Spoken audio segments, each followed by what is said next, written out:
La Guerra del Pacífico significó la caída del Imperio japonés, convirtió a Estados Unidos en la primera potencia del Pacífico.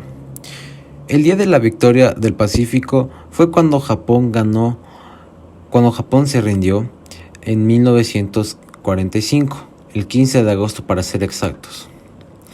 El 2 de septiembre de 1945 fue el día en que se celebró la ceremonia formal de la rendición en la bahía de Tokio a bordo del buque de guerra de los Estados Unidos en Missouri al final de la guerra.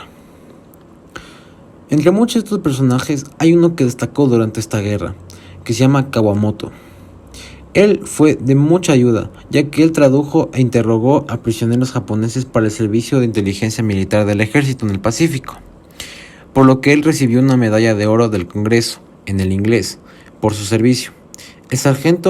Cabe aclarar que el sargento Yukio Kawamoto nació en California y sus padres son de Estados Unidos, que venían desde Hiroshima, Japón. Ahora, vamos a tocar el tema de la gran tragedia de Hiroshima y Nagasaki. Muchos de los grandes logros de la humanidad, habían bastantes, pero también desató muchas tragedias, como las bombas nucleares, y que marcaron la historia. La primera fue un ataque premeditado, que el 6 y el 9 de agosto de 1945 Estados Unidos lanzó 2 bombas atómicas sobre Hiroshima y Nagasaki, en Japón. Estos fueron unos grandes ataques nucleares, dirigidos por Harry S. Truman, el presidente de Estados Unidos en ese tiempo, contra el Imperio de Japón. Como ya dije antes, estos ataques se efectuaron entre el 6 y el 9 de agosto de 1945, y esto contribuyó bastante con la guerra de la soviética japonesa, a la rendición de Japón y el fin de la Segunda Guerra Mundial.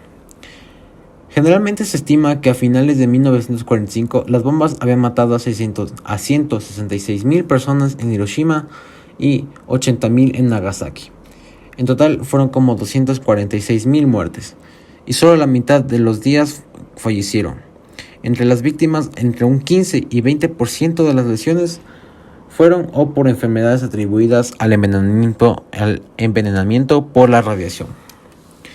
Los kamikazes. Los kamikazes eran unas unidades de ataques suicidas que de los aviadores militares de la Armada Imperial Japonesa contra los buques aliados para destruir, hundir o averiar el mejor número de fusiles en los buques de guerra.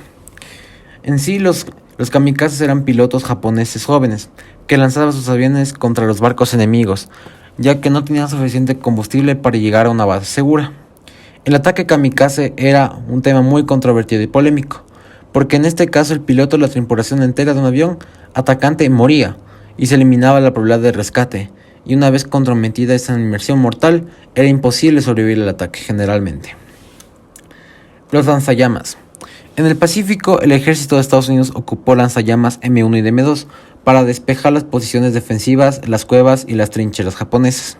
Fueron de mucha utilidad para despejar trincheras, complejos de búnkeres japoneses. El primer uso fue conocido por la parte del USM de lanzallamas portátiles contra las defensas de Tarawa en noviembre de 1943. Muchos de esos marines fueron pioneros para los ataques en estos tanques y estaban equipados con llamas. Se les dio como el nombre Satan, porque los marines estaban equipados con Ronson también, que eran conocidos como los tanques que antes mencioné, Satan. A pesar de ser efectivos, carecían de un blindaje adecuado para atacar con seguridad a las fortalezas y que fueron reemplazados por los tanques M4 Sherman, que la mayoría de los tanques lanzallamas Sherman de los marines fueron el tipo que usaban en el ejército. Muchas gracias. A mi parecer, esta guerra ha dejado muchas causas, muchas consecuencias. Por ejemplo, la bomba de Hiroshima y Nagasaki. Llegaron muchos reportajes diciendo que más de 100,000 personas murieron en total y muchas fueron heridas. Pienso que esta guerra sí ha dejado muchas heridas, tanto en los japoneses como en los estadounidenses. Este conflicto fue demasiado duro para todos, incluso durante la Segunda Guerra Mundial. No se puede clasificar mejor, pero en cierto punto casi llega a la misma abertura, porque fueron como 5 años, más de 5 años que hubieron en guerra, que muchas familias perdieron a sus seres queridos. Muchas familias se quedaron sin su familiar, sin su hijo, ya que el hombre en ese entonces tenía que ir obligatoriamente a ir a la guerra, sin ninguna discusión. y las mujeres lastimosamente tenían que quedarse en casa esperando a sus maridos a que lleguen. Y decepcionantemente no muchos llegaban. Eso a mí me preocupa bastante. Muchas gracias.